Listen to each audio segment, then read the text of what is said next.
All right, folks, welcome to the culture here on the Black Star Network. I'm your host, Farajii Muhammad. Thank you so much for tuning in and being a part of the conversation. We got a lot to talk about. First and foremost, happy Friday. First, let's talk about a new study that shows that whites experience racism more than blacks. This is a study that shows that Republicans think that's the case. And I'm going to share with you the ludicrousy, the idiocracy, all of this stuff around racism and white Republicans. We'll talk a little bit about that. Also, how a black woman tried to burn down the birthplace of Dr. Martin Luther King Jr. in Atlanta, Georgia, and how it was all caught on video before she was stopped. What does that say about the state of mental health in this country? And more importantly, should we start to protect our Black history monuments? We'll have that conversation. Later on, we check in with my sister Corinna Denise as we talk about college boards planning to revise their AP Black history curriculum. And how important is it for Santa to be Black? I know, it's one of those questions, but apparently a lot of folks are saying that Santa should be Black because representation matters. Question is that true as it relates to Santa? Stay with us. We'll have those conversations and, of course, your take on those as well right here on The Culture on the Black Star Network. Let's go.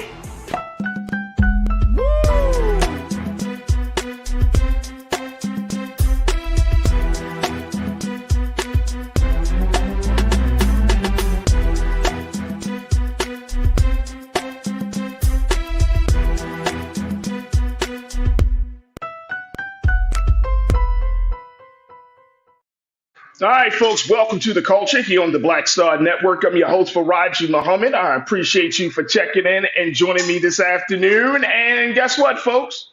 It is officially Friday. Happy Friday. Can we get some horns for Friday? Can we get some horns, at least? Can we get some horns? There we go. Got a few horns. Happy Friday, folks. Folks are checking in. The Culture crew is gathering within the chat as we're streaming live on Roland Martin's YouTube page. And you can join us right now and be a part of the illustrious Culture crew for the day. Big shout out to my online Culture crew, Pastor Damon Blissett. There we go. Big shout out to you, Pastor Damon. Cindy D, I see you. Can have hello, Cindy. Big brother Willie Frazier is in the chat. Good afternoon, brother Willie. Also, we got Robin Welch. I see. Happy Friday, Culture crew. Happy Friday, Robin. Good to connect with you once again. My sister Pauline Hurt, thank you so much for checking in. Ming Lee, Natasha Surge, how are you? And ABX Girl, the ABX Girl. Let me make sure I say that correctly. The ABX Girl. Hi, ABX Girl. Thank you so much for joining us. As always, folks, you can do the same. Make sure you jump in the chat as we're streaming live on Roland Martin's YouTube page. We're also streaming live on Facebook under Roland Martin as well, so you can join us. And, you can join us through the chat on Facebook, and then we'll still get the information. Whatever comments you post on Facebook, we'll acknowledge you. We'll acknowledge you. But make sure you do so to be a part of the conversation. Now, we are streaming live on our home platform of blackstarnetwork.com. Go to our website today, download the app for free, and follow us on social media at Black Star Network. And of course, we ask that you just put a little something in the pot as we are continuing to power our way through this digital space, creating a larger movement around Black content in the digital space. So go to our website today at blackstarnetwork.com. And most importantly, we thank you for your donation. Also, folks, we are streaming live on Amazon News on your Fire TV. We're on Amazon Prime Video, where you can find us there on the Prime Video app. You can just go check us out there. Right there under the app of Live TV The News. So you can find us on Amazon.com under Prime Video, Live TV The News. We're also on Freevee. That's right, folks. The Freevee network. You can find us on now at News. And we're on Plex TV 24 hours a day, 7 days a week. Just search for Black Star Network there. And you can definitely check us out on Plex TV. All right, folks, let's jump into this first story. This is a very interesting story. Y'all know how I feel about certain type of polls and stuff. Now, look, I'm not giving legitimacy to a lot of polls and all of that stuff, but it's just interesting to get a sense of how people think. And this is one of those situations. And this was something that was reported by many different other news outlets. The New York, I know the Washington Post did a piece about this. The Grio did a piece about this. Everything else, they did a piece about this. So it's pretty interesting to say the least that this stuff is happening. But there was a poll that recently showed that there are some white people who believe they experience racism more so than blacks. And a lot of those white people are Republicans. And they use it. And they use it. All right, let me just break it down to you folks. Let's take a look at this quote from, this is coming from theroot.com. Take a look at this, folks. This is according to a YouGov poll that was commissioned by Yahoo News back in July. Nearly 3/4 of Americans stated that racism was a small problem for black people, while less than half made similar remarks about white Americans. But along party lines, the answer shifted. A third of Republicans polled said that racism was not only a problem, but a huge one for white folks. In addition, 7 in 10 said it was a small problem for white people, which means Republicans think whites suffer more from discrimination than any other group. Look, I got to take a quick pause. When we come forward, let's talk about this. Let's talk about this because this speaks a lot to the dynamics and the narratives and all of those things about where we stand in this country. If white Republicans think that they're experiencing discrimination and racism more than black people, it may get to the core of the problem as to why we're seeing their policies reflecting something else and not in the interest of black folks and other people in this country. So look, I'm going to take a quick pause when we come forward. Let's continue to have the conversation. I would love to get your take on it. And stay with us. It's The Culture here on the Black Star Network.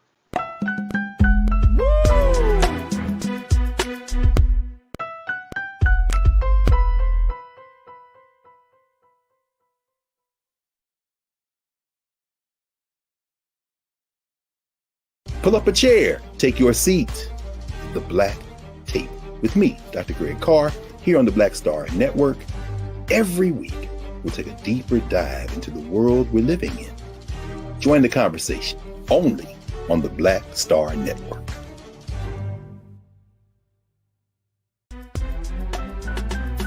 I'm Farajii Muhammad, live from LA. And this is The Culture. The Culture is a two-way conversation. You and me. We talk about the stories, politics, the good, the bad, and the downright ugly. So join our community every day at 3 p.m. Eastern and let your voice be heard. Hey, we're all in this together. So let's talk about it and see what kind of trouble we can get into. It's The Culture. Weekdays at 3, only on the Black Star Network. When you talk about blackness and what happens in black culture, we're about covering these things that matter to us, speaking to our issues and concerns. This is a genuine people-powered movement. There's a lot of stuff that we're not getting. You get it, and you spread the word. We wish to plead our own cause. Too long have others spoken for us. We cannot tell our own story if we can't pay for it. This is about covering us. Invest in black-owned media. Your dollars matter. We don't have to keep asking them to cover our stuff. So please support us in what we do, folks. We want to hit 2,000 people, $50 this month, raise $100,000. We're behind 100,000, so we want to hit that. Y'all money makes this possible. Checks and money orders go to P.O. Box 57196, Washington, D.C. 20037-0196. The Cash App is $RM Unfiltered. PayPal is R Martin Unfiltered. Venmo is RM Unfiltered. Zelle is Roland at RolandSMartin.com. Folks, Black Star Network is here. Oh, no punching! I'm real revolutionary right now. Support this man, Black Media. He makes sure that our stories are told. Thank you for being the voice of Black America, Roland. I love y'all. All momentum we have now, we have to keep this going. The video looks phenomenal. See, this difference between Black Star Network and black-owned media and something like CNN. You can't be black-owned media and be scared. It's time to be smart. Bring your eyeballs home. You dig?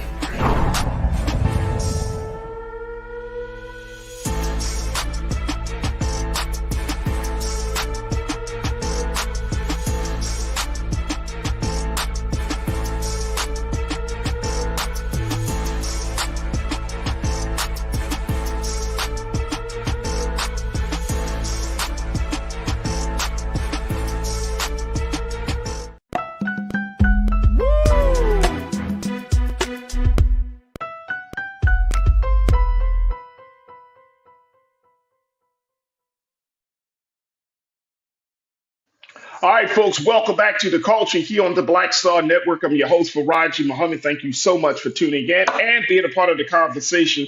Folks, we have been talking about a new poll that has come out from YouGov that says that white people feel like they are experiencing discrimination and racism more than black people. Take a look at the graph here, folks. Robin Welch, you say, I call BS. So do I, Robin. What? Do whites experience racism more than blacks? Really? In 2023, considering policies, considering police brutality cases, considering all of the other stuff that we've been seeing, educational inequities, and considering, just constant, just day in and day out, we can find examples of racism each and every day against black people. But you have some white folks, and that's, again, this is some, especially but those in the Republican Party will try to spin the facts to fit their narrative, to fit their agenda, so that way they can create the policies that they want, folks. And this is why it's important for us to understand the landscape. This is why it's important for us to at least call BS, like you have done, Tiana. Robin, that you call BS on this. Now, Tiana, you said, I'm done with polls. I feel you. I understand. I definitely understand that, Tiana. I'm done with polls, but this is getting interesting because some people will use a poll as science and or as a reference to where we are in this country, even though we often say, oh, no one has asked me to do this poll. No one has asked about my opinion. Right. I get that. But these are the things that media companies, these are the things that political leaders, this is the stuff that people hold on to. Because when you hear a political leader speaking, when he or she says, and 50% of Americans believe such and such and so and so, then you how many of us say, hey, excuse me, Mr. Political Leader, Madam Political Leader, which poll did you reference in that moment? So when this type of information comes up, all right, let's see. Let me go a little further in this whole situation as to why some white Republicans believe that they are being discriminated against, unlike any other groups of people in this country. It's very interesting.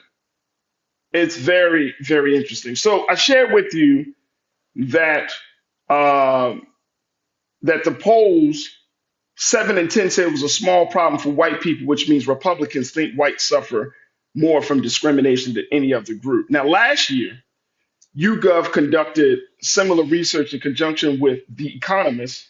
At that time, a third of participants said white folks face some discrimination. Of course, Republicans were more likely to state white Americans deal with racism more than black folks. It's just coming from that.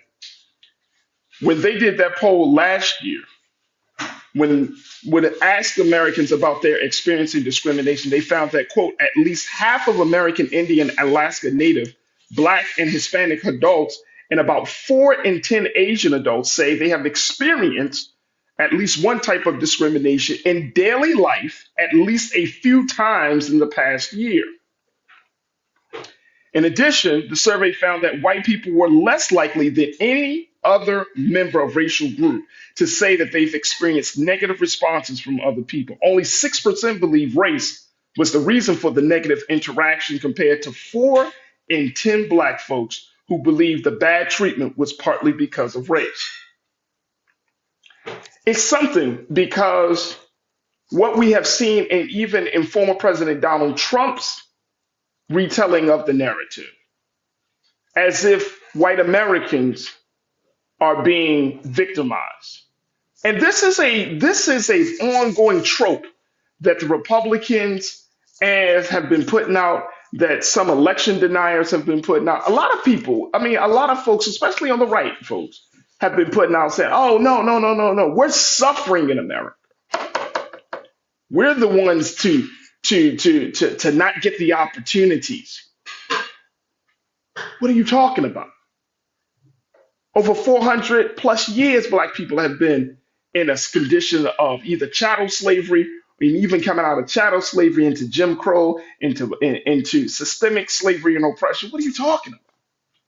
What are you talking about? All right, folks, let me hear what y'all are talking about in the chat. Join us in the chat as we're streaming right now on Roland Martin's YouTube page. I would love to get what you have to say about this. To Tiana, going back to you, you say delusions of grandeur. Absolutely. Absolutely. Pastor Damon, you said these people are delusional and foolish with this thinking. I'm just saying. Absolutely. Absolutely. And see, some of us want to continue to try to appeal to the moral sensibility of an individual, right? But it's hard to appeal to the moral sensibility of someone who can't even see the truth, the obvious truth. So if I'm asking you, if I'm cajoling you, if I'm trying to convince you that this is the reality, and you have it in your head that, oh no, that's not the reality. My son couldn't get a job because he was going up against an immigrant, quote unquote, and so therefore he lost out on an opportunity. So these are some types of folks that see diversity as being the problem. These are folks who talk about, oh, we need to get back to the good old days. All right, let's continue to get your take on this. Willie Frazier, big brother, you said, first of all, they should have asked them to define racism. Great point. I like that. Then you also said, Willie, you said then it would be clear they may experience prejudice, half don't know what racism is. And I'm often very, I think about this for some time, actually, Brother Willie, and I think you made an excellent point. Thank you. But I think about, do white people talk about racism and the impact, the effects of racism, the same way that black people talk about racism? Can we talk about that? Do white people talk about racism in that way? And I'll never forget the book, White Fragility by Robin DiAngelo. And she made this point in the book, White Fragility, saying that those type of conversations often don't come up until a younger person within those families start to question things about the family members, about the philosophy and the thinking, just about the whole politics of the family. Until a younger person comes into the conversation and talks about race, those things are kind of left unquestioned, untalked, they're not talked about. So it's very interesting. And it's very interesting. And I'm only bringing this up. We got to take another pause, but I'm only bringing this up, folks, because we are going into another year. And more importantly, we're going into another election season. And there are so many things that are on the table that we do not need to be, as you say, Brother Damon, in the twilight zone about. I was watching a video earlier today. I think it was D.L. Hughley. He posted some video of a black teacher who had an inappropriate sexual relationship with a 13-year-old student. And how during the course of that time that this black woman, she was fairly young, she was really young, had this relationship, she had also gave the 13-year-old boy a gun. I don't know what for, but that's what happened. And now they're looking at giving this black woman, this black teacher, 40 years in prison. And so I was looking at the comments of this video, and folks were like, upset. But people kept saying stuff like, they didn't do that to the other teachers, the white teachers, who slept with children, who had inappropriate relationships with their students. They didn't give them that much time. And my point wasn't this and saying, and then we're going to go to our pause. We cannot continue to act as if we don't live in a double standard in this country. Our blackness, as much as it is a badge of honor, as much as the badge of pride, in the eyes of some people, of some white people, it is a disgrace. It is an abomination, right? It is a punishment. And we can't act as if that the double standard for black people don't exist. And some people say, well, why did never people? And I'm saying this is part of the reason why we can't get as far. This is my personal opinion, folks. We can't get as far as we want to get because we're still working out of we should, we could, why don't they? Instead of taking it as reality, accepting the fact that there is a double standard in this country. And so this is, and the reason I'm bringing that up is because it's this simple point that guess what? Instead of questioning, well, why do they hate us? Or why don't they want to try to work with us? And why do they just accept the fact that some people look at us differently? And that's the point that we're going to have to work from. Not looking at, let me try to convince you that I'm not a threat, or let me try to convince you I'm a nice black person. Just accept, you know what? Fine. You want to think that you're the one? Fine. You feel like you're discriminated against? Cool. Because I'm going to accept this reality and work from that vantage point versus wishing upon a star that something changes and it's something is different. We can't, especially when it comes to race matters. People will show you who they are, right? This is the time and place where we're going to see the manifestation of defects. And so if a person is showing you that part of themselves, that they're showing you, and that the systems are showing you the double standard, the injustices, then we need to accept that and just kind of move forward. Am I wrong? I'm thinking this. Yeah. And this is not about throwing shade on any race or any group of people. This is essentially about getting down to the truth and to the facts of the matter. That's what we're talking about. We're talking about being in a space of reality. As much as they might be in the twilight zone about where and how their struggle, we can't be in the twilight zone about our struggle and our relationship to our former slave masters. It's just that simple.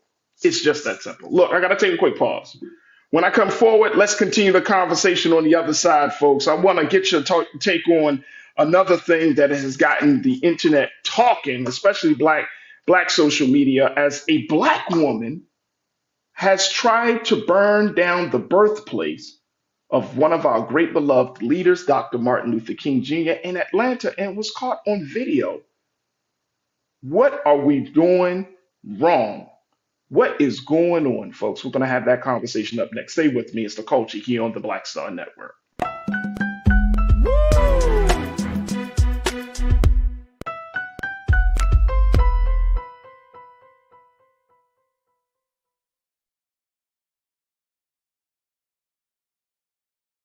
Folks, Black Star Network is here. I'm real revolutionary right now. Support this man, Black Media. He makes sure that our stories are told. Thank you for being the voice of Black America, Roland. I love y'all. All momentum we have now, we have to keep this going. The video looks phenomenal. See, this difference between Black Star Network and black-owned media and something like CNN. You can't be black-owned media and be scared. It's time to be smart. Bring your eyeballs home. You dig?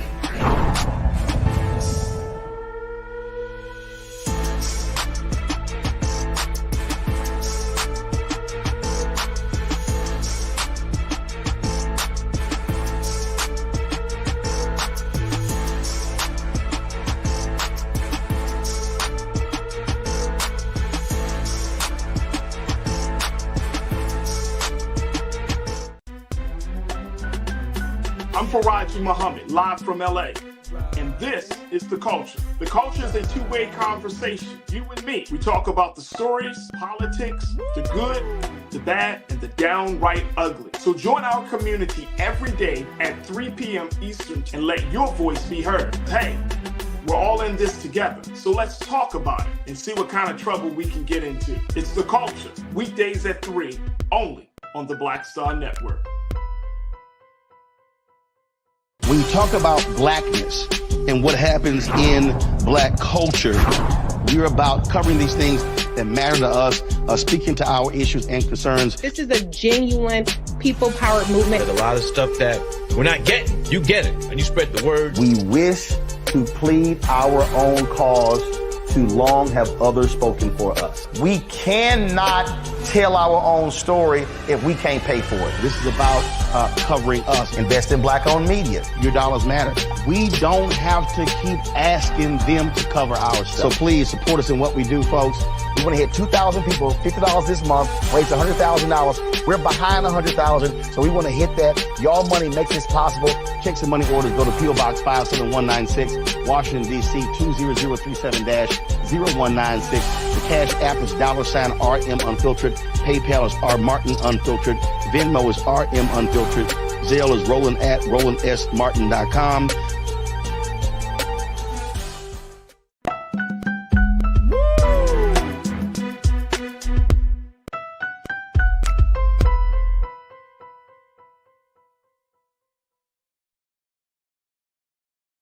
All right, folks, welcome back to the culture here on the Black Star Network. I'm your host, Farajii Muhammad.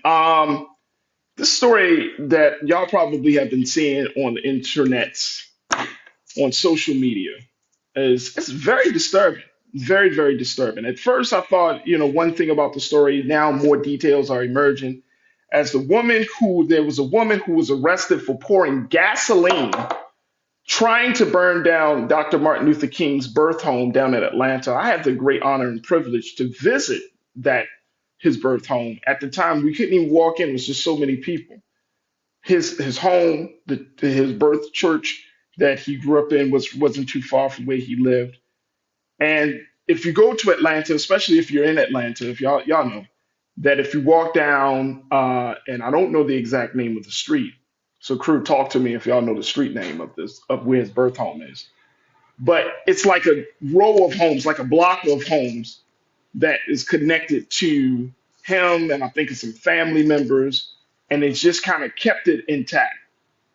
And Lisa, I want you to, if we could pull up the video of this woman. This video was taken by someone who was just like a bystander who was just watching this whole thing go down. And take a look at this video. You could take me out the frame, please, Lisa. Take a look at it.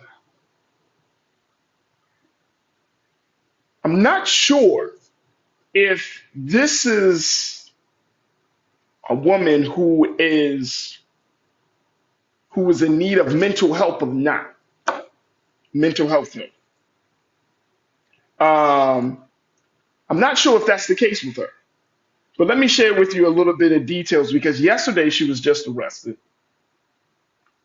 Dr. King, Auburn Avenue, thank you. Auburn Avenue.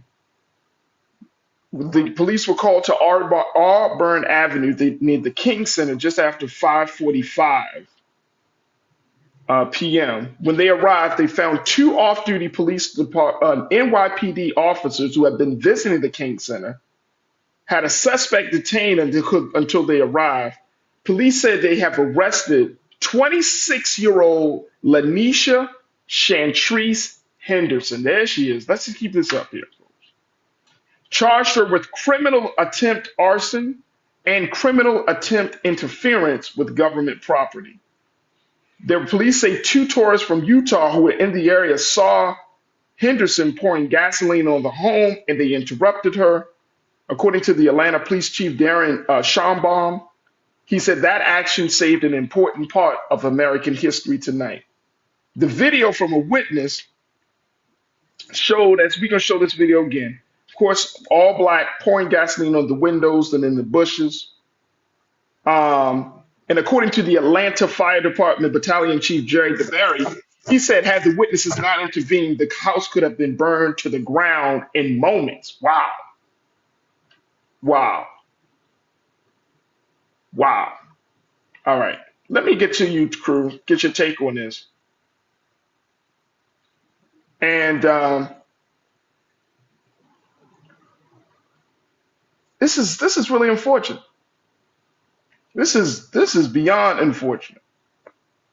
Real Brooklyn, you say nothing surprises me anymore. I live in a country where people can walk into school and murder kids with no remorse or hearing or seeing this is not surprising. Republican, you said, I'm glad she was caught. Me too. Anastasia Patchen, good afternoon, Anastasia, and good afternoon, Republican in Real Brooklyn. Y'all Anastasia, you said it's pretty busy in that area. Yeah, Auburn Avenue seemed to be pretty busy. But just the simple fact, folks, that she thought this. Now, here's the thing. Here's the thing. She's 26 years old.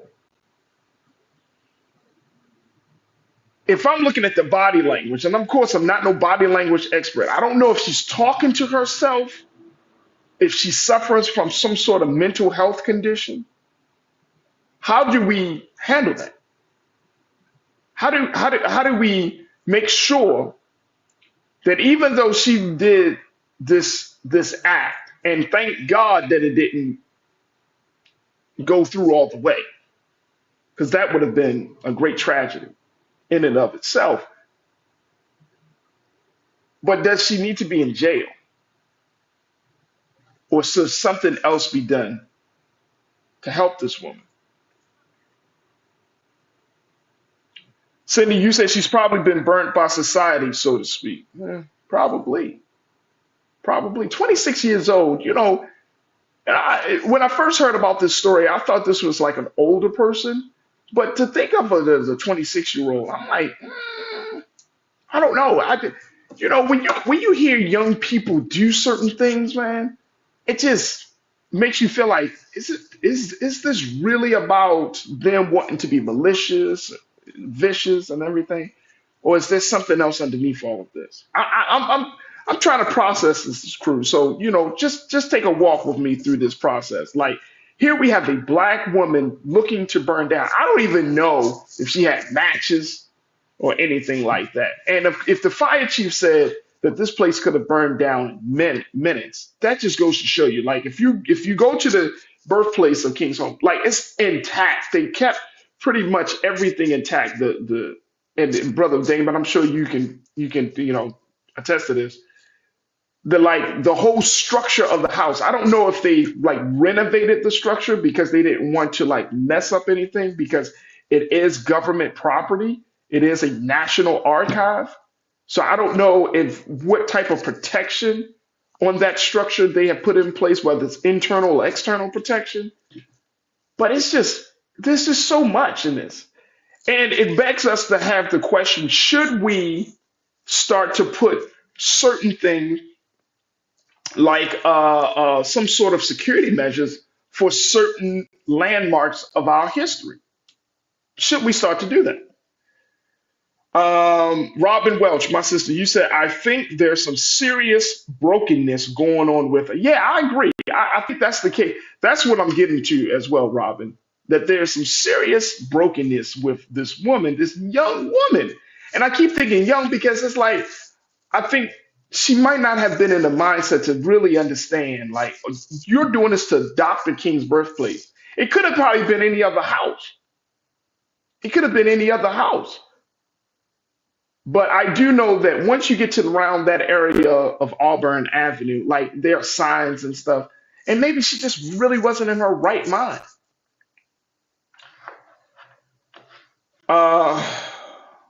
Real Brooklyn, you said wondering what would have been said if she was white. I don't know. What do you mean? I mean, she was stopped. And as far as I can tell, there hasn't been a lot of like mischaracterization. First and foremost, if you're trying to burn down Dr. King's house and you're a black person, but this is a case, and I think this is a great case and a great opportunity for us to have a different conversation about mental health, for us having different conversations about the importance of history. Again, we don't know her state of mind, because you could talk history all day and all night to a person. But if that person is not in the right frame of mind to really understand the significance of what you're doing, of what you're saying, really understanding the significance of what they were doing, the concept, the actions, then it does. History has nothing to do. This is about what's going on in that sister's head. You are not a victim. Thank you for joining us once again. You said actions have consequences. We can only speculate on her mental state, but her actions were pretty clear. Yeah. How many of us Let me do this. Let me take a quick pause. When we come forward, I want us to think on this. How many of us would like for her to be prosecuted? Like, we know this is government property. We know that she got some serious charges against her. How many of us would like us to see her like fully prosecuted? Like jail time, the whole nine? Or do we get a prosecution with mental health services? Like, we don't know. But does she need to have the book thrown at her? Look, I gotta take a quick pause. When we come forward, let's hear that. Let me get your take on that. Stay with me. It's the culture here on the Black Star Network.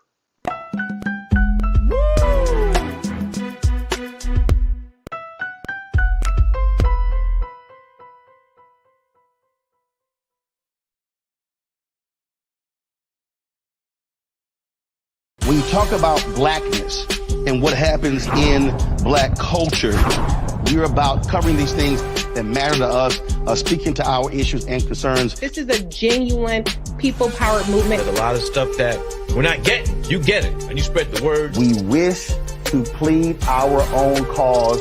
Too long have others spoken for us. We cannot tell our own story if we can't pay for it. This is about covering us. Invest in black-owned media. Your dollars matter. We don't have to keep asking them to cover our stuff. So please support us in what we do, folks. We want to hit 2,000 people, $50 this month, raise $100,000. We're behind 100,000, so we want to hit that. Y'all money makes this possible. Checks and money orders go to P.O. Box 57196, Washington, D.C. 20037-0196. The Cash App is $RM Unfiltered. PayPal is R Martin Unfiltered. Venmo is RM Unfiltered. Zelle is Roland at RolandSMartin.com.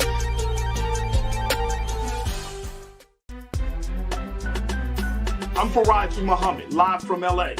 And this is The Culture. The Culture is a two-way conversation. You and me. We talk about the stories, politics, the good, the bad, and the downright ugly. So join our community every day at 3 p.m. Eastern and let your voice be heard. Hey, we're all in this together. So let's talk about it and see what kind of trouble we can get into. It's The Culture, weekdays at 3, only on the Black Star Network. Folks, Black Star Network is here. Oh, no punching! I'm real revolutionary right now. Support this man, Black Media. He makes sure that our stories are told. Thank you for being the voice of Black America, Roland. Stay black. I love y'all. All momentum we have now, we have to keep this going. The video looks phenomenal. See, this difference between Black Star Network and black-owned media and something like CNN. You can't be black-owned media and be scared. It's time to be smart.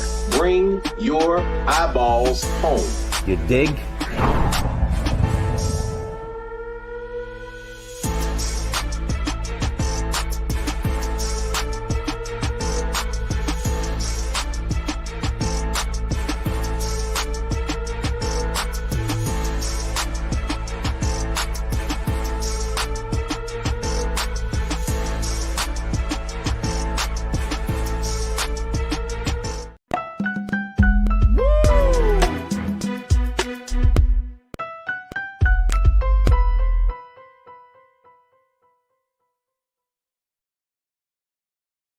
All right, folks, welcome back to The Culture here on the Black Star Network. We've been talking about the woman who was arrested for pouring gasoline, trying to burn down the birth home of Reverend Dr. Martin Luther King Jr. in Atlanta, Georgia. We're talking about 26-year-old, let me make sure I get my sister's name, 26-year-old Lanisha Chantrice Henderson. Here she is, folks. She's charged with criminal attempt arson and criminal attempt interference with government property because Dr. King's birthplace is a national institution, historic institution. And Lisa, let's show the video once again. This is video of Lanisha pouring gasoline on the home of Dr. King right there on Auburn Avenue. And she just, it's just crazy, this level of vandalism. So I'm posing some questions, and the crew, y'all are giving me some answers as we ask these questions about what should be done in a case like this. Is this a mental health case? Should she get the book thrown at her because of the severity of what she was about to do? What do we do? Pastor Damon, you said both prosecuted and mental evaluation. I think a lot of people would agree with your assessment on that, big brother Damon. Um,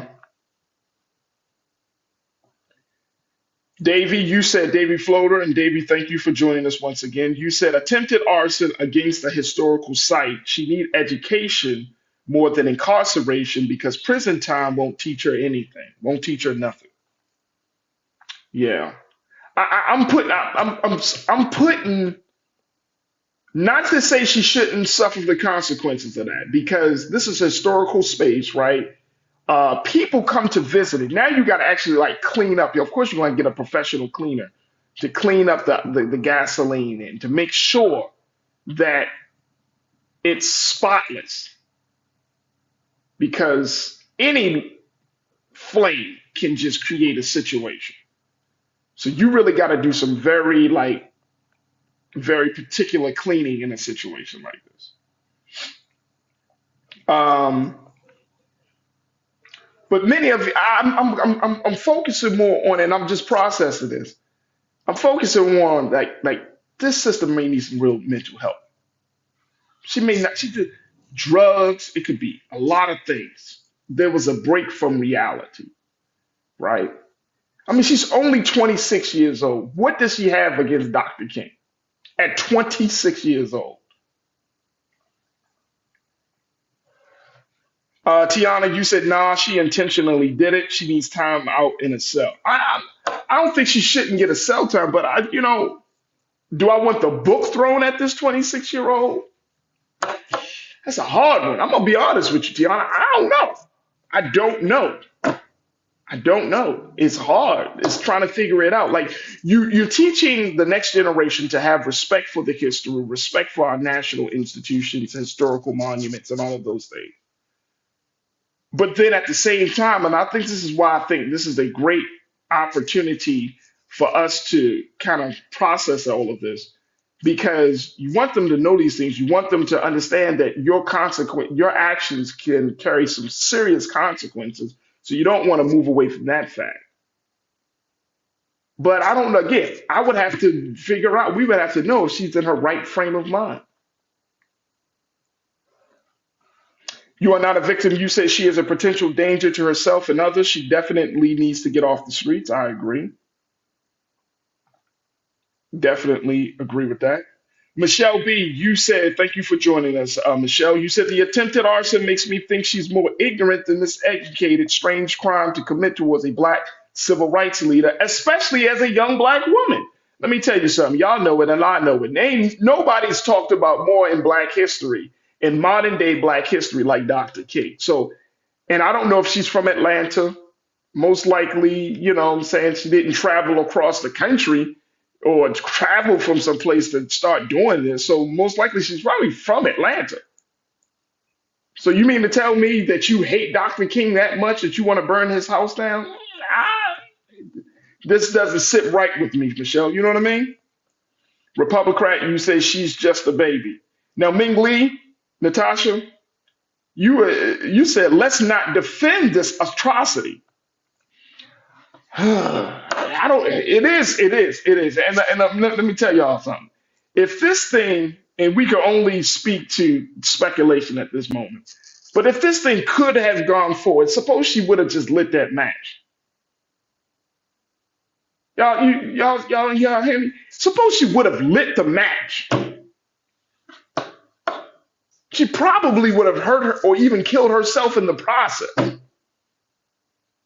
along with taking this down. Now, here's the big question as we kind of wrap up this part of the conversation. How do you think Dr. King would respond to something like this if he was living?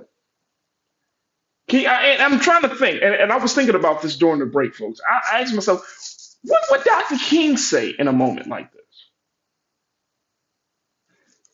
Something tells me, and I'm not, obviously, I'm a student of King and his philosophy in a lot of ways, but I don't know if he would have been so quick to persecute her?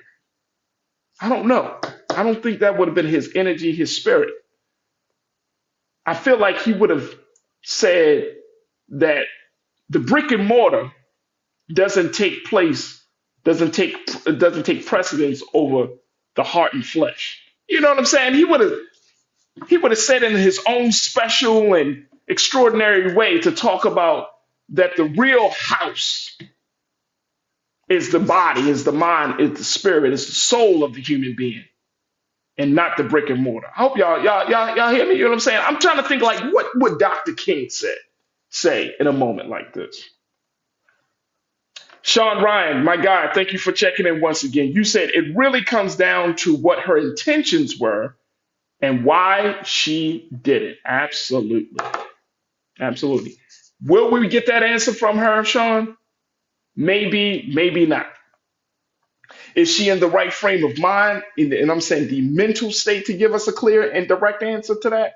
Maybe, maybe not. But we will see. We will see. Tiana, you said Dr. King would say this is sad and unfortunate, and the young lady is crying out for help. I would agree. I would agree. I would agree. You can't tell me that Dr. King would not have some level of compassion for this woman, especially a young Black woman. He would have had so much compassion for her. Would he have been sad that this was done? I think so, absolutely. But then he would have asked the question, well, how is she doing? Just trying to sit in the shoes of the good doctor. How is she doing? We will have to see. I think this is a teachable moment. We can't go into all of the details until more information is shared.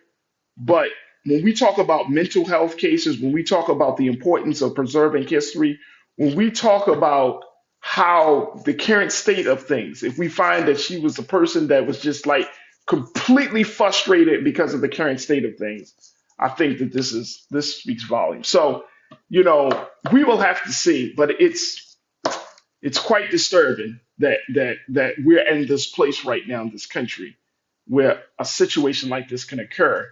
And we just have to see, folks. I don't think there is any clear answer at this point. We will just have to see. All right, folks, I got to take another quick pause. When we come forward, let's switch gears. Let me check in with my sister, Corinna Denise, culture crew member, college advisor. Let's talk to her about the latest announcement coming from College Board about revising their AP Black History curriculum. Once again, we'll have that conversation on the other side. And in the second half of the show, stay with us. It's The Culture right here on the Black Star Network.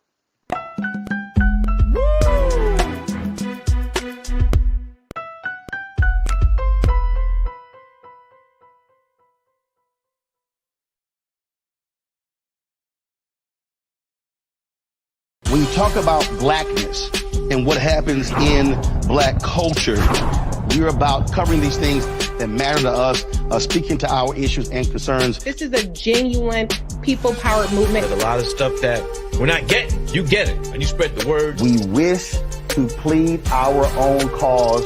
Too long have others spoken for us. We cannot tell our own story if we can't pay for it. This is about covering us. Invest in Black-owned media. Your dollars matter. We don't have to keep asking them to cover our stuff. So please support us in what we do, folks. We want to hit 2,000 people, $50 this month, raise $100,000. We're behind $100,000, so we want to hit that. Y'all money makes this possible. Check some money orders. Go to P.O. Box 57196, Washington, D.C. 20037-0196. The Cash App is $RM Unfiltered. PayPal is R Martin Unfiltered. Venmo is RM Unfiltered. Zelle is Roland at RolandSMartin.com.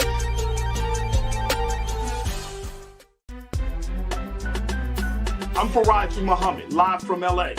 And this is The Culture. The Culture is a two-way conversation. You and me. We talk about the stories, politics, the good, the bad, and the downright ugly. So join our community every day at 3 p.m. Eastern and let your voice be heard. Hey, We're all in this together. So let's talk about it and see what kind of trouble we can get into. It's The Culture, weekdays at 3, only on the Black Star Network. Folks, Black Star Network is here. Oh, no punches! I'm real revolutionary right now. Support this man, Black Media. He makes sure that our stories are told. Thank you for being the voice of Black America, Roland. Stay black. I love y'all. All momentum we have now, we have to keep this going. The video looks phenomenal. See, this difference between Black Star Network and Black-owned media and something like CNN. You can't be Black-owned media and be scared. It's time to be smart. Bring your eyeballs home. You dig?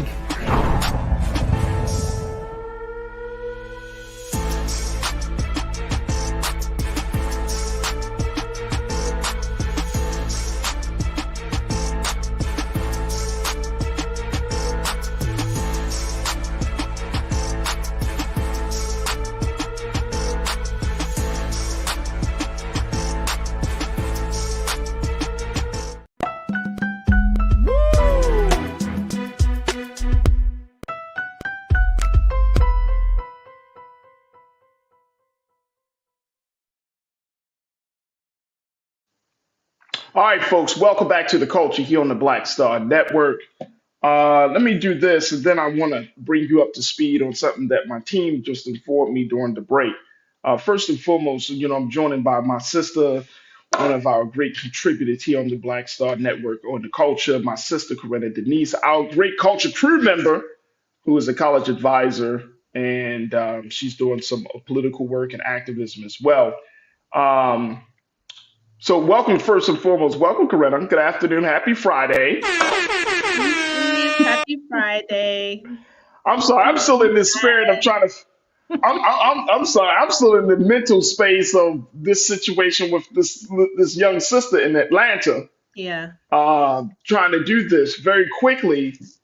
So the Atlanta Journal-Constitution, the big newspaper down in Atlanta, has reported that this young lady, let's show the picture of her once again.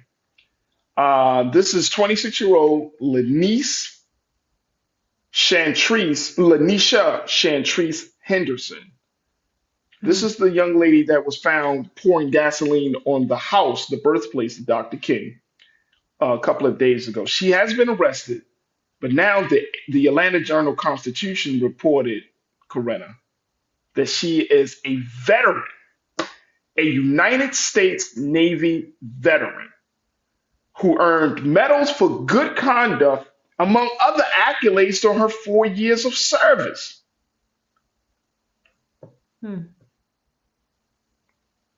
She's a veteran. Yeah. To be very transparent, I'm not in the least surprised that she's a veteran. I can only speak from my personal experience. Some folks, not all, who have gone into different branches of the military. I mean, there are certain things that happen and occur that influence folks to do certain things, right? And 26, she's a baby. Like, something has to be cultivated in you. Something has to be taught for you to take the initiative to do something. I know we were considering, or I heard you mention, her mental health.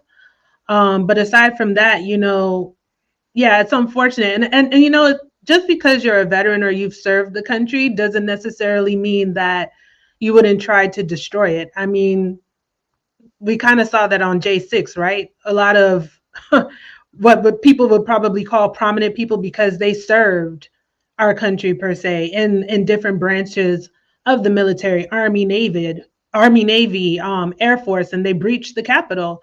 So I don't think we should necessarily equate because she's a veteran that, oh my goodness, or be so taken aback by that. People have their reasons.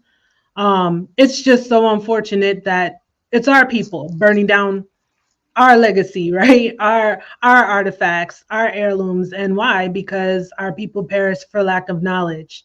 Is she familiar with our history, with our struggle, what these places mean, what Dr. King meant to us as a people, to this country? to the world, and I think there's just so much that gets lost there. And it's really sad and unfortunate that it's one of our own to destroy something that belonged to someone else who looks like us. It is shocking. It is shocking. And I think the thing for me, Corinna, and again, I'm still processing all of this.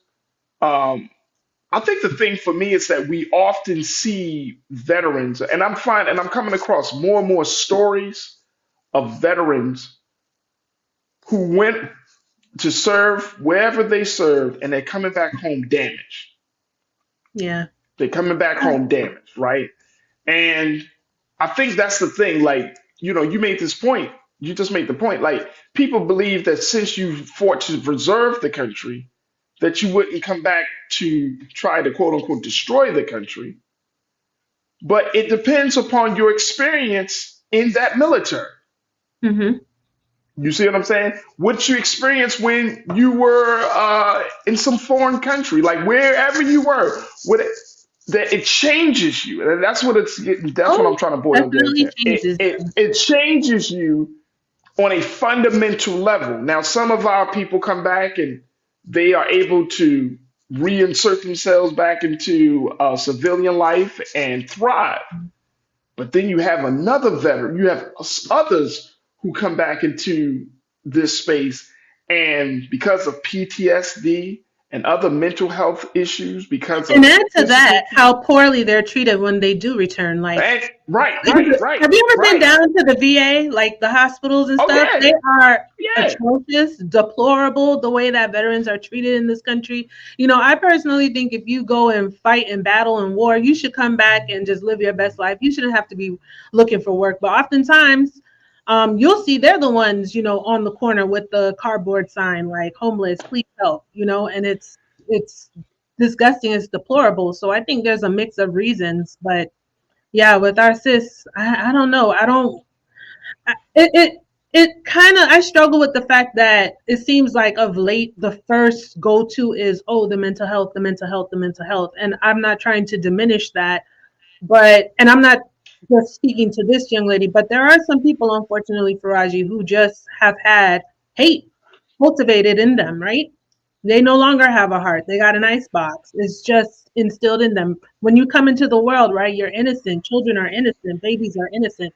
Someone has to teach you these things. You have to be influenced Yep. by something to go ahead and take the initiative to say, well, I'm just going to go and burn this down. And something else, too, I'm like, my God, like she's 26 years old and a veteran, like just her age and veteran in the same sentence. That alone, too, is kind of like, got But me. she could have turned and while in service. She could have turned. You know what I'm saying? Like it don't take much for some people, man. Like I'm seeing this for real, and we're seeing so many cases of people who are just struggling right now, who are just struggling to get through the day to day life, right? And if we were to ask any crew member that's in the chat today, how many of you struggle to sometimes get out of bed 2 or 3 times a week? Had that experience? You'd be surprised. We'd probably be surprised how many people say yes. I struggle with that. Like I struggle Yeah. with it. Depression, anxiety, PTSD. This used to be such a non-factor years ago. Now it's so common because there's so much I that's put don't know on if the. it was a non-factor for Raji. I think that right now there's just a Okay. magnifying glass over it. Yeah, that's true. I agree with that. We had a I heightened agree with sense of that. So yeah, awareness. yeah. You're Yeah. right. You're right. You're right. You're right. You're absolutely right. I think that what our like why it's like why a child's father is so hard because he didn't we did you didn't talk about what daddy went through when he went to war or what granddaddy went through. You didn't talk Yeah. about any type of abuse that grandmom or even mom experienced when she was a child or a young woman. You know what I'm saying? And so those are the secrets that our parents and our grandparents kept within the family. And I think you're absolutely correct. And I'm gonna change that, saying that there wasn't much emphasis and talk and awareness about that stuff back then. We know it was present, Yeah. but it was an awareness back then versus what we see now, where everything is out in the open. It's like we got to talk about toxicity, we got to talk about depression, we got to talk about mental health, and it's still a struggle within Black people. For It's a plethora of the reasons. conversation. The conversation is still a struggle. So I'm not surprised. I'm not surprised. Like, even though she's 26 years old, we don't know. We don't know. Maybe she was violated while sexually assaulted while she was in service. I don't know. And we're just speculating. I mean, something broke her to get to this place. And it's hard for us to assume, but it's easier for us to understand, I think, that in a lot of ways, the way things are right now, it's easy to get broken. It's easy. Easy to get broken. Yeah, and on the flip side too, unfortunately, a lot of folks you have who are easily influenced to do wicked things, to do wrong things, to do bad things. So we just don't know. And I mean, we could sit here and speculate all day. Right.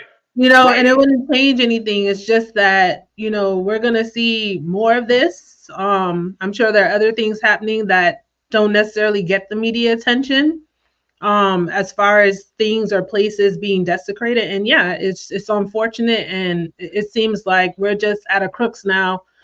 This has become the norm. Absolutely. That's just the point where we are. Really quickly, in regards to this case, Lanisha was taken to Grady detention. I'm being told by my team. She was taken to Grady detention for a psychological evaluation and will be transferred to Fulton County Jail once she's discharged. So, she looks like she's going to get that evaluation, Brother Damon, and she looks like she's going to serve some time in prison. I would be very interested to know how this whole situation is, like why she decided to do it. We may not know those answers, but I would be very interested to know. And more importantly,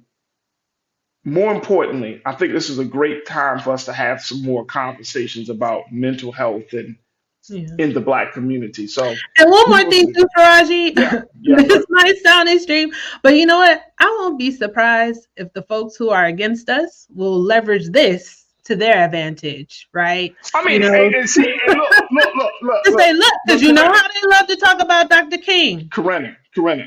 And now that it has to do with his birthplace, right? I wouldn't be surprised. And it was done by a Black woman. And then a Black woman on top of that. So I could only imagine the story or how creative they're going to be to change. I can only imagine. Or to mix I agree. I agree. And let me just tell you what the intention behind it. If that's the stance that the other folks against our interests and our rise take, then that just goes to show you what you talked about, having that ice box for a heart. That's what we're seeing from them. You know what I'm saying? When you start to use the pain of another person for your political or social advancement. You know what I mean? To say, see, that's what happened. And you try to deflect from the things that you've done. And you try to make it seem like the oppressors themselves. We don't oppress ourselves. You know what I'm saying? Like, we didn't create the systems that we're born in. You know what I mean? I want to say one more thing. No, I know what you're saying.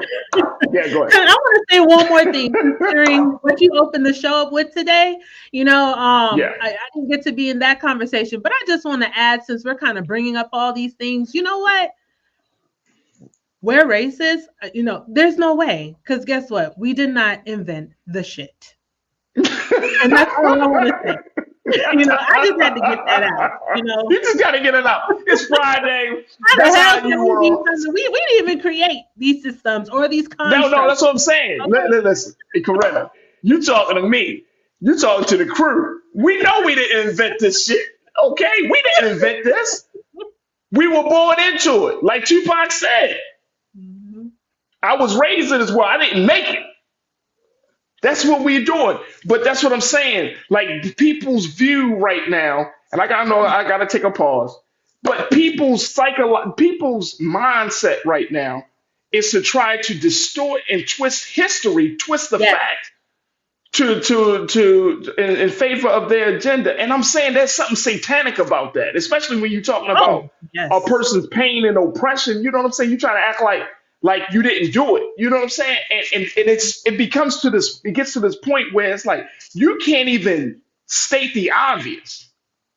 And so you become a threat on a whole different level when you're trying to convince us that people weren't climbing the walls on J6 or any other madness that you try. Well, they were on This a is tour. this is dangerous stuff, man. This is dangerous stuff. And you're going to be, and anybody that's held liable, anybody that tries to take the obvious and blatant truth and try to twist it and make it into a falsehood. Boy, I ain't crying no crocodile tears when the punishment of justice comes down on your ass. I'm serious. Okay. I ain't no tears. Not one I damn didn't know.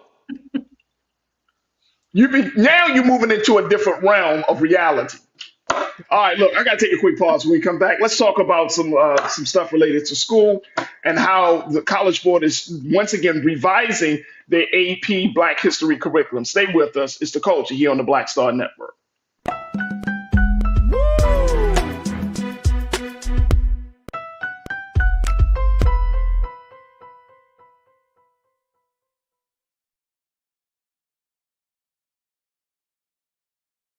Pull up a chair, take your seat. The Black Tape with me, Dr. Greg Carr, here on the Black Star Network. Every week, we'll take a deeper dive into the world we're living in. Join the conversation only on the Black Star Network.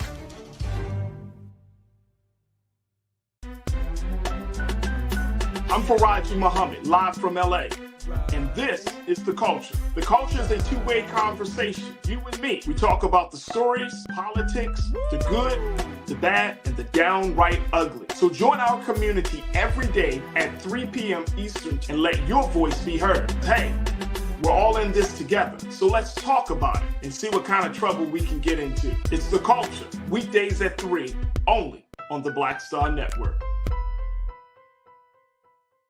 When you talk about blackness and what happens in black culture, we're about covering these things that matter to us, speaking to our issues and concerns. This is a genuine people-powered movement. There's a lot of stuff that we're not getting. You get it, and you spread the word. We wish to plead our own cause.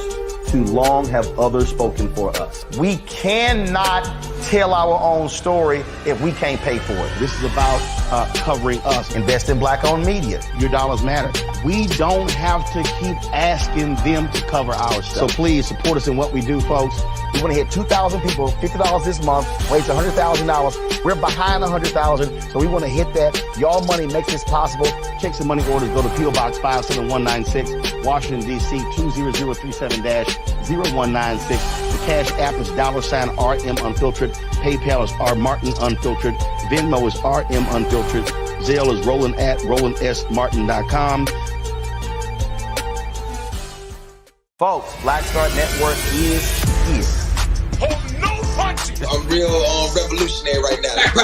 Support this man, Black Media. He makes sure that our stories are told. Thank you for being the voice of Black America, Roland. Stay black. I love y'all. All momentum we have now, we have to keep this going. The video looks phenomenal. See, this difference between Black Star Network and black-owned media and something like CNN. You can't be black-owned media and be scared. It's time to be smart.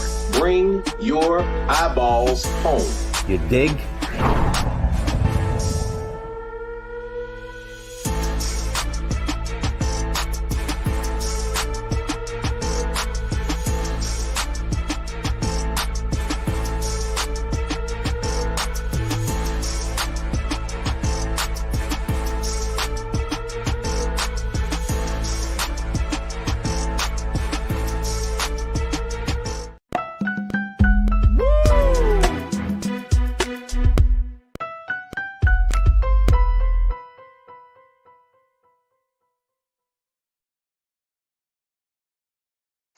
All right, folks, welcome back to the culture here on the Black Star Network. I'm your host, Farajii Muhammad. Thank you so much for tuning in. Joined by our culture crew member, contributor, college advocate, college advisor, and political advocate and activist, my sister Corinna Denise, joining us as well, as she does every Friday here, 4 p.m. Eastern Time. And that previous conversation got me thinking, but I'm gonna reserve my thoughts because you always be bringing some fire on Fridays. So we're gonna start calling this Fire Fridays with Corinna Denise. Fire Fridays. Okay. That has a nice ring to it. We're gonna start doing that. Well, we got All right, let's talk College Boy. This is your wheelhouse, Corinna. I had to bring it to you.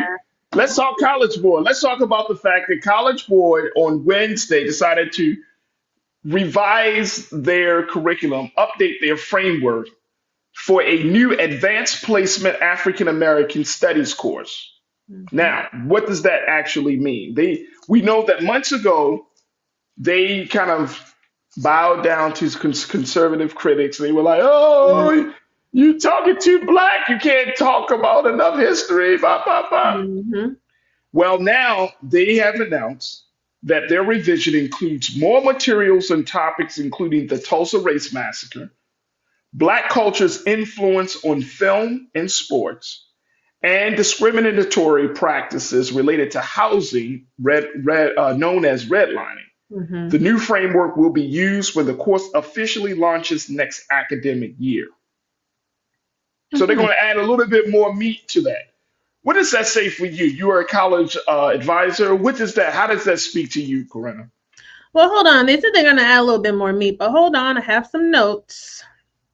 Y'all know, y'all can tell Corinna was that type of student in school. Hold on. I got my notes. So I gotta reference the notes.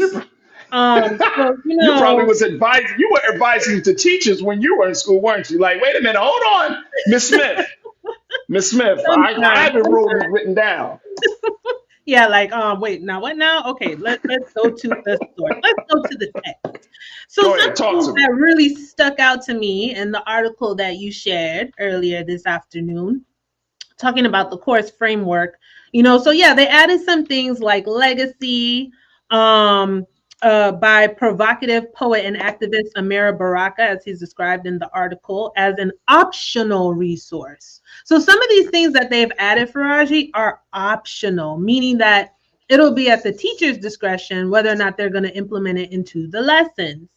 So, yeah, that's something that really stuck out to me as far as revising the framework. And I just want to read this quote too from the article. Several sources that were required course content in the framework released in February were listed as optional in the latest revision, including an interactive map of the 1990 Red Summer riots by white supremacists, a speech by Frederick Douglass, and writings between Malcolm X and Maya Angelou in Ghana.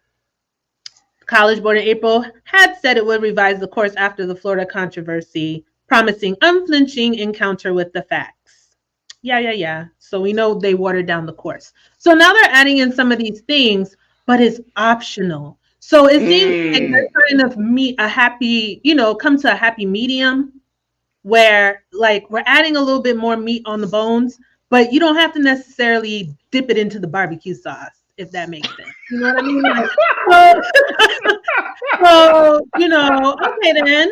And at the end of the day too, we have to realize that, let's say we didn't even go through all of this controversy, this past year, even here in Florida with this course in particular, we have to teach our children our history. We have to come to what's being implemented into the classroom to figure out, okay, what did you all discuss, and to see if that was true, because at the same time, there's so much history, right? And which leads me to another quote that stuck out in the article for me. There is a lot of content to cover. This is by Nelva Williamson, who is one of the authors of the framework of the AP African American History course. She's been teaching for years upon years. And she says there's a lot of content to cover, and that is because students have not been exposed to this. right? They have not been exposed to this. So it feels overwhelming at times, end quote, that there's a lot that they don't know.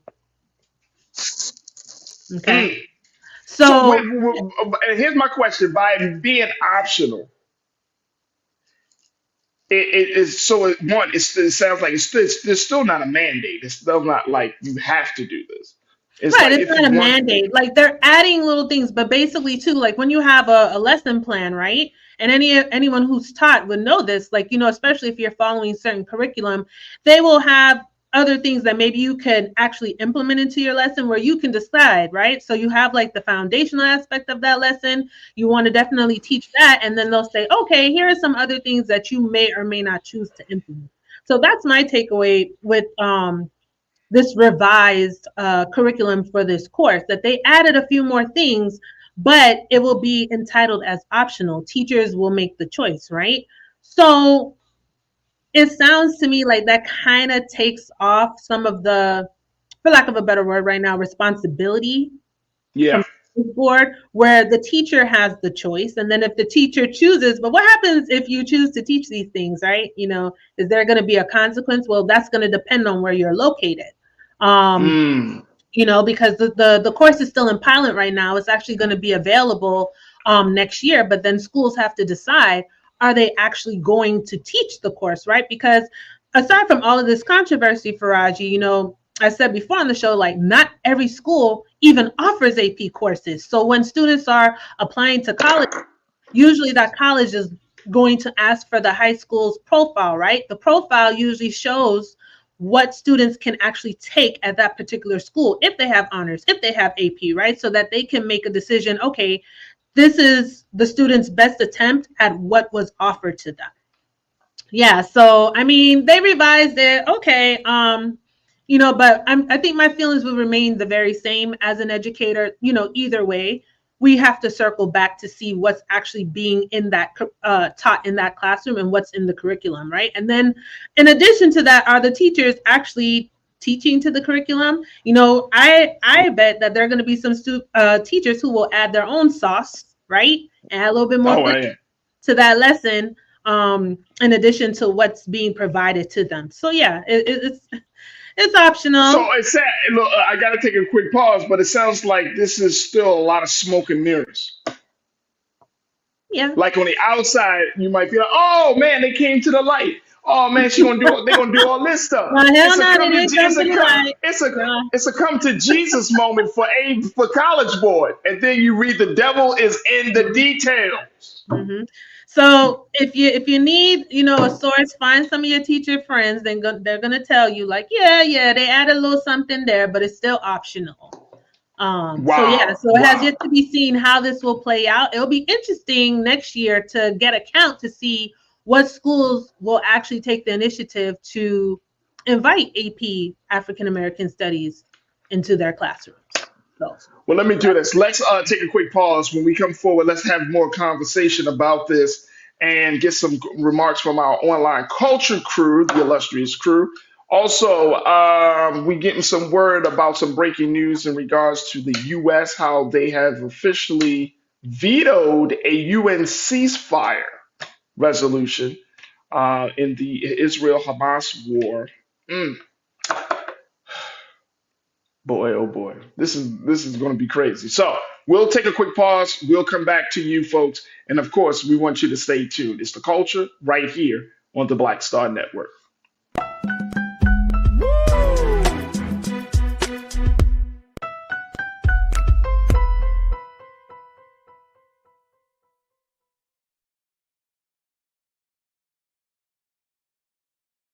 Black Star Network is here. Oh, no punch! I'm real revolutionary right now.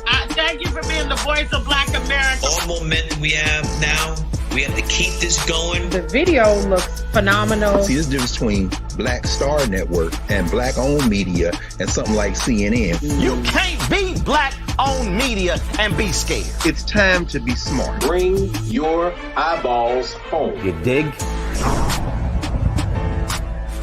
When you talk about blackness and what happens in black culture, we're about covering these things that matter to us speaking to our issues and concerns. This is a genuine people-powered movement. There's a lot of stuff that we're not getting. You get it, and you spread the word. We wish to plead our own cause. Too long have others spoken for us. We cannot tell our own story if we can't pay for it. This is about covering us. Invest in black-owned media. Your dollars matter. We don't have to keep asking them to cover our stuff. So please support us in what we do, folks. We want to hit 2,000 people, $50 this month, raise $100,000. We're behind 100,000, so we want to hit that. Y'all money makes this possible. Checks and money orders go to P.O. Box 57196, Washington, D.C. 20037-0196. The Cash App is $RM Unfiltered. PayPal is R Martin Unfiltered. Venmo is RM Unfiltered. Zelle is roland@rolandsmartin.com.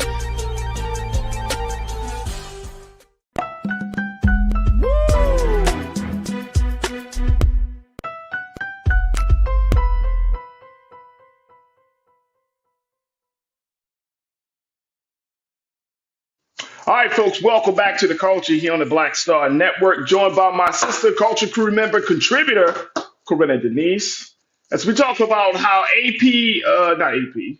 College Board has said that they were going to revise the AP Black History courses by adding some more details and around the Black Tulsa Massacre, by adding some more details around the topics of Black influences on film and sports.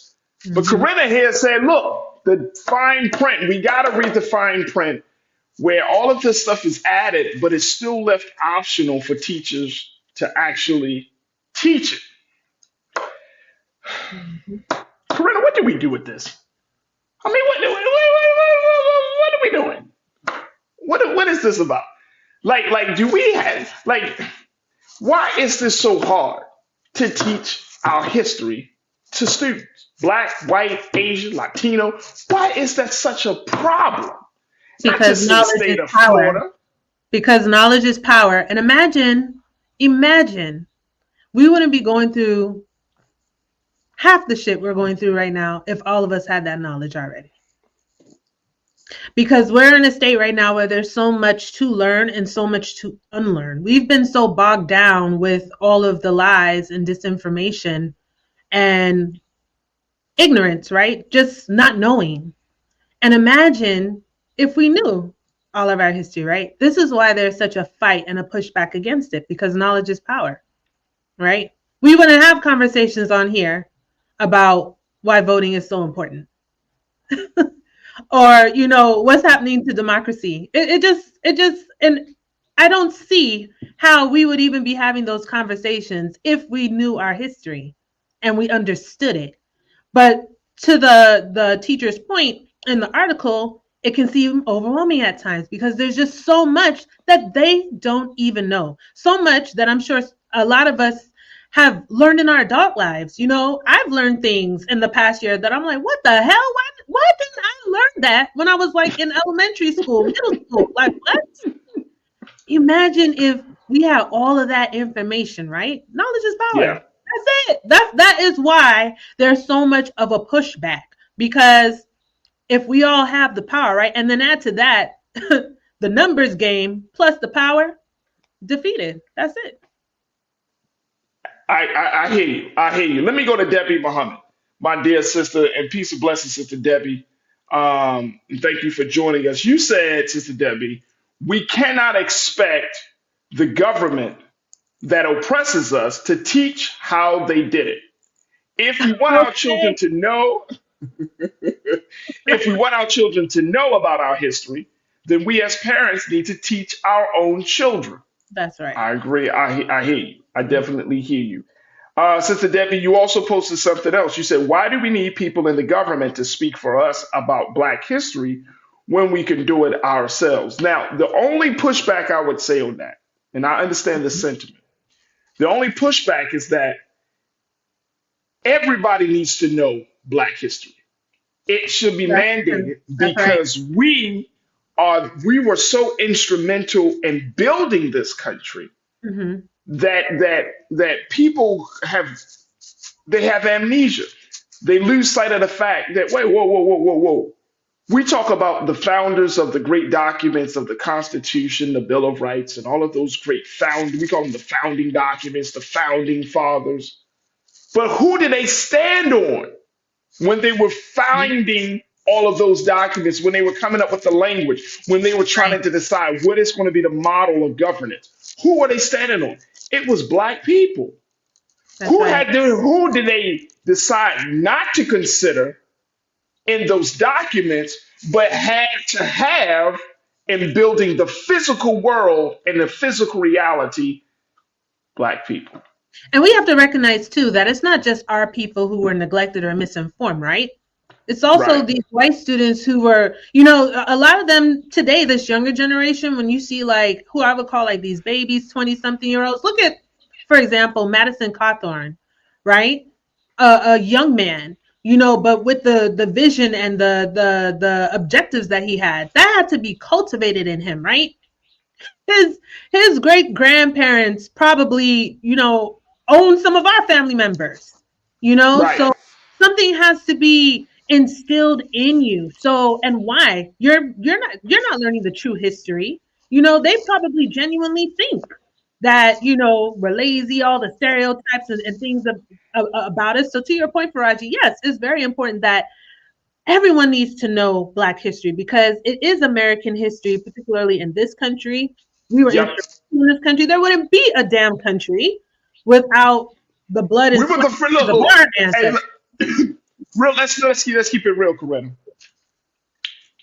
We were the first industry of this country, right? And I'm not saying this as boasting, but I'm saying this as what it is, right? Like our body, slavery, chattel slavery, was the first major industry of this country. The buying and selling of Black bodies of our people, our ancestors, our great ones, right? We were the industry. Then that continued to happen because of the production, right? So we were like machines, but then there's like the production. What was this country getting out of us? Cotton.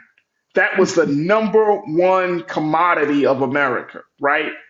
Unlike in any other place in the world at that time. Cotton. We were the industry. We were the driving force for the industry of America, for the building of America. So we can't act as if that doesn't carry any weight. And the other thing about this, that people really don't know. Like, if you're talking to, I don't know, if you're talking to people, whether they're white or Black, and they literally don't know this history, like just think about how liberating it is, as sad and unfortunate and how tragic it is. But look at how liberating it is for us to know some history about ourselves and some history about other people. To walk around to know that you got knowledge in your head. Can you imagine? Now, some of us can, but others of us can't, because some of us, like myself, like if you were a baby growing up in a certain consciousness and with a certain knowledge being bestowed upon you, then you can't imagine being quote unquote unconscious. But if you were once unconscious and became conscious, do you really want to go back to being unconscious? Like, think about that. It's like a dog, as the scriptures say, it's like a dog returning to its vomit. You don't want to go back into that state of mind because you had no power. You had no sense of worth. You didn't feel like a human being. And so there's just so many benefits of us being in this space. And I know that if folks knew the real history, and I got to take a pause, but I know if folks knew the real history of Black people in this country, and they understood it, I know what the fear, like you talked about earlier, man, please. Especially this younger generation, they ain't having it. Okay. Please. And guess what would naturally happen? Justice. And there it is. Justice. And we could talk about legislation, we could talk about changing people's behavior, but this is the one word that we got to always keep in mind, and that this is the one word that I think some white Americans are afraid of: justice and truth, but justice. Because coming with justice is not just an acknowledgement of the wrong. Coming with justice is now you being punished for the wrong that you committed. That's and right. now, The fear of having done to them what has been done unto us. and it don't have to look like that. It don't have to look like that. We don't have to put white people in chattel slavery and be like, that's justice.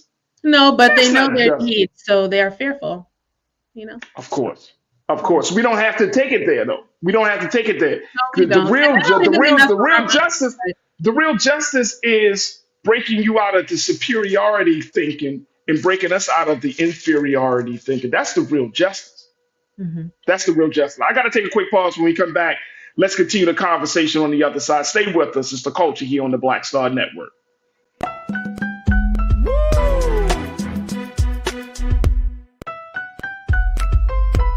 We wish to plead our own cause. Too long have others spoken for us. This is an opportunity for us to be able to speak to our issues. Y'all better understand something real quick. We ain't going nowhere. It is a continual battle that we see all across this country. Revolution will not be televised. The revolution will be streamed. All momentum we have now, we have to keep this going. He makes sure that our stories are told. Roland Martin's doing this every day. You can't be black-owned media and be scared.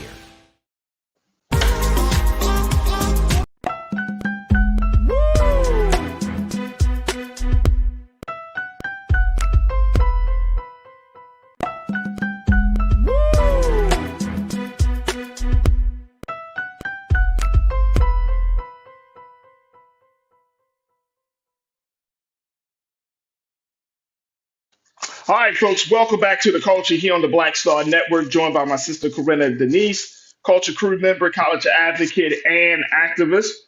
Let me go to a couple of let's go to a couple of comments from our illustrious culture crew. Cindy D said the attitudes are grown and taught mean from generation to generation. Talking about that level of racism you talked about earlier today, Corinna, talking about how children are born pure.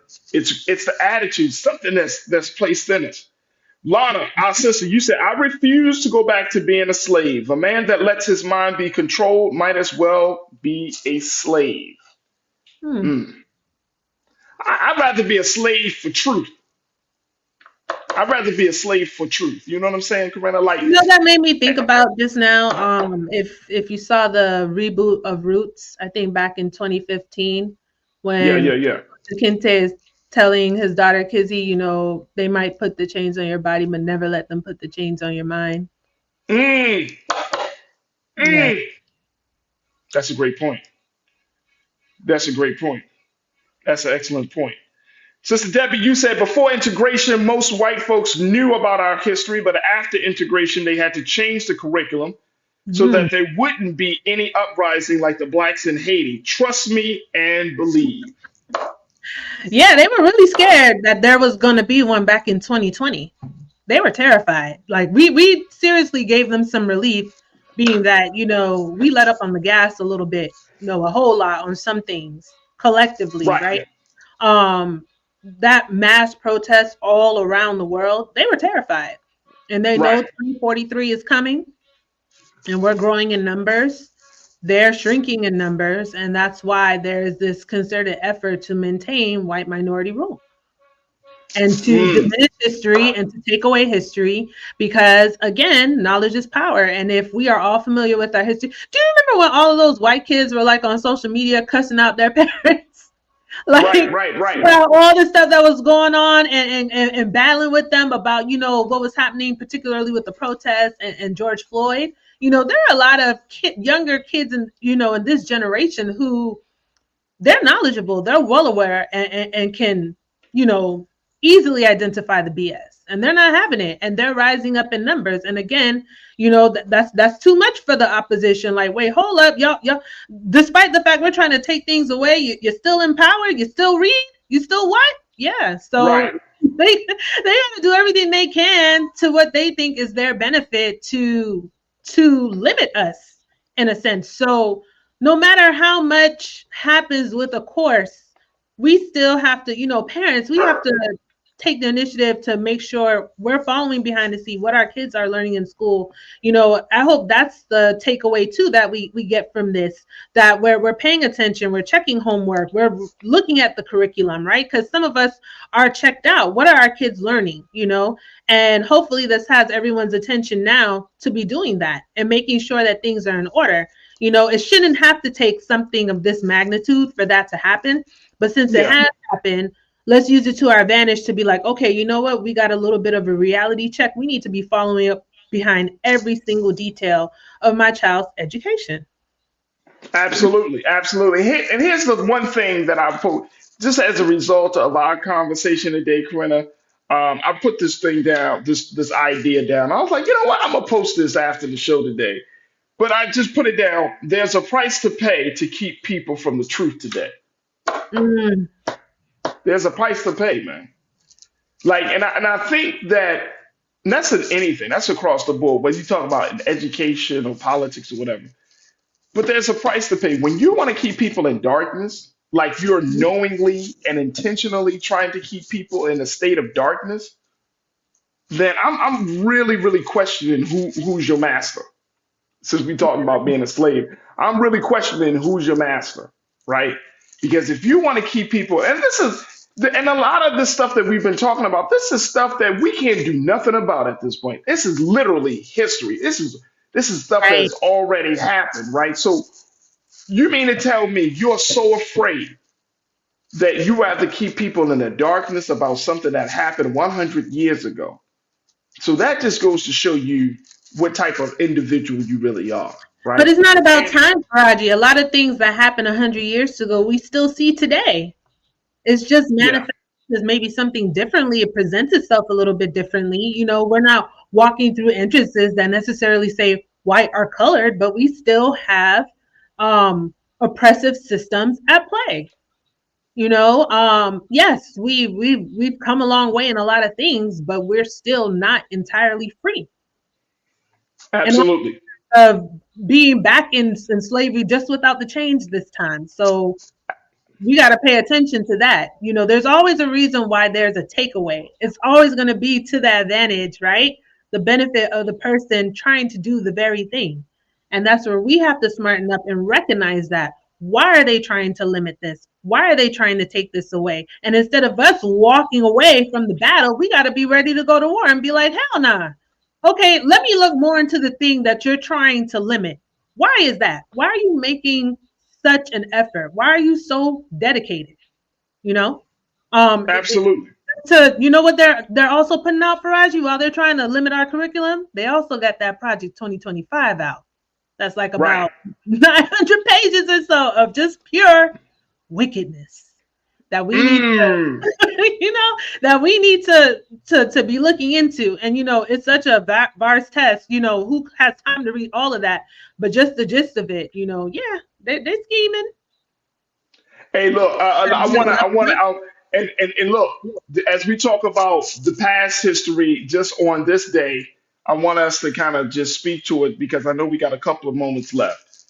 But this latest situation from the UN, right? And I know you and I haven't had a chance to look over it, so you know I'm not expecting you to jump in on it. I just wanted to at least bring it to our watchers as to what's going on when the U.S. has officially decided to, as Bloomberg.com has put it, the U.S. torpedoes Security Council demand for ceasefire in Gaza. According to Bloomberg, the U.S. says that the UAE sponsored resolution was quote unquote divorced from reality, even though the resolution had nearly 100 co-sponsors from around the world. And one of my team just informed me that Russia called the U.S. out, saying, how are you going to explain to your own citizens, hundreds and thousands of whom are coming out in American streets to protest Israel military offensive in Gaza, warning that the U.S. is on the wrong side of history in this situation? Whoa, wait. God. Russia, who invaded Ukraine last year? Yeah. Okay. Look, see what I'm saying? This is all, and folks, of course, we're going to do our due diligence here on the Black Star Network. But we're looking at all of the pieces, and of course, updates are coming in from around the world. But the U.S. has officially blocked a resolution, a UN Security Council. This is coming from the New York Times, that demanded a permanent ceasefire in the Israel-Hamas war, siding with Israel's claim that ending the war now before Hamas is destroyed would only ensure the conflict erupts again in the future. Yeah, definitely need more information to form an educated opinion here. But what I will say is it's interesting how Russia is now, quote unquote, calling out the US. And this is why we have to constantly pay attention, because that's mind boggling to me. You invaded a whole country and over a year ago with Ukraine. And to now say that the US is on the wrong side of history. And for those of us who have a short-term memory will easily walk away with just that, not realizing the predicament, the situation that Russia has caused in Ukraine. So that's why we have to be vigilant. And that is not to disparage what's going on here in the US and their decision making, but I'm simply just highlighting that it's very ironic, warning that the US is on the wrong side of history. And that could be too, again, a way to weaponize and to create another narrative. And they're well aware, right, Farajii, of what's happening here in our country, even with the election interference and all of the things. So it seems like they found an opening to kind of just stir the pot of controversy for us here at home. So I think that's pretty ironic. But yeah, I don't even know what to say. It just it's crazy. There's always war in the East, right? And so let me just share this and break it down for you. According to Mr. Robert A. Wood, who represents the United States Security Council, he said that the resolution that was submitted by the United Arab Emirates, the UAE, isolated the United States, which had made it clear it would use its veto power on the council to once again block any efforts at a permanent ceasefire. Mr. Wood said this would only plant the seeds for the next war. Afterwards, he said the United States has tried to negotiate changes to the resolution, but nearly all of our recommendations were ignored, including adding a condemnation of Hamas's October 7th attack on Israel and an endorsement of Israel's right to self-defense. The Security Council vote was 13 nations in favor of the resolution, with only the United States opposed and Britain abstaining. We just gonna have to deal with that. We're gonna have to really talk this thing through, because I remember you and I know I gotta close out, but I remember you and I, having a conversation when this whole thing kicked off, Corinna. If this is going to be like the straw or the straw that breaks the camel's back, that people were kind of clutching onto this instead of looking at the big picture of President Biden and his achievements and what him and Vice President Kamala Harris are doing for Black folks. But when you have a stance like this, it's you're going to have to explain to the American people. Well, I'll say this too, Farajii, to the American people, man. I remember a couple of weeks ago in class with Dr. Greg Carr, I remember Larry, Daniel Favors mentioning this too, that American foreign policy has always been American foreign policy. And again, because we're not knowledgeable of these things, the current administration in power, who we're most familiar with, takes all the slings and arrows. Now, I'm not trying to alleviate them of any of that accountability, but what I am saying is that we have to understand the inner workings of our government in this country. And the same American foreign policy that's in place now was in place even when 44 was president and those before him, right? For years. So we need to become familiar with how that works and understand that it's not just on an administration. This speaks to bigger issue as to how we conduct our foreign affairs in this country. That's And I'll true. We got to leave it there, but I think you're absolutely right. My sister Corinna Denise, thank you so much as always. You got so much to say. You bring the fire. Cindy D said earlier that you are fire, Corinna, and guess what I am? Ice. I'm Oh, cool as fire and ice, ice. baby. We All right, fire and ice. Cindy.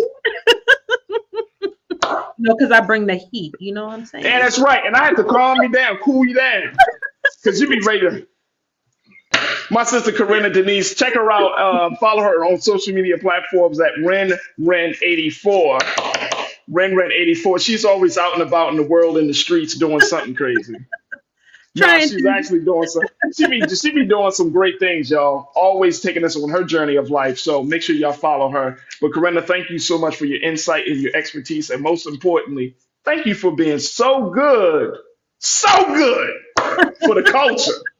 Thank you for having me, Farajii. Peace, crew. Have a great weekend. Peace. Have a great weekend. All right, folks, that's going to do it for us. Again, folks, we just wanted to share with you that breaking news coming out of the United Nations. And of course, next week, we're going to do our part to bring some more insight into more context as to what this means as another development in this long-lasting story.